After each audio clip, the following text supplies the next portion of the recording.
আসসালামু আলাইকুম। আমি ডাক্তার গোলাম মাহিদুল জর্দার। আজকে আপনাদের সাথে কথা বলবো অ্যাজমা সম্পর্কে। অ্যাজমা অহরহ আমাদের কাছে অনেক পেশেন্ট আসে যারা দীর্ঘদিন ধরে শ্বাসকষ্টে ভুগছে, পাশাপাশি কাশি, শ্বাসকষ্ট, চুলকানি, পাশাপাশি তাদের অ্যালার্জিক রাইনাইটিস মানে ঠান্ডাজনিত সমস্যা সবসময় লেগেই থাকে। এমন কিছু পেশেন্টের ক্ষেত্রে আমরা অনেক ধরনের ট্রিটমেন্ট দিয়ে থাকি, কিন্তু দেখা যায় যে কোনোটাই আসলে প্রতিকার না।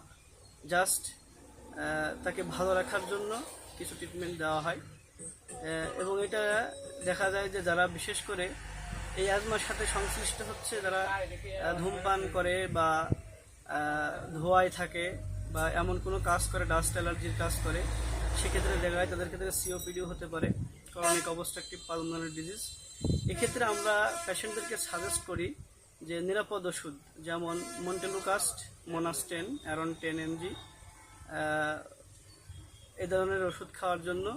পাশাপাশি ডক্সোফাইলিন খাবে, ডকোপা বা ফিজোলিন 200 এরকম ওষুধ তারা খেতে পারে। এবং অবশ্যই যদি অ্যাজমার ক্ষেত্রে তীব্রতা আসে, আপনারা অবশ্যই ডাক্তারের পরামর্শ নিয়ে এই ট্রিটমেন্টটা করার চেষ্টা করবেন।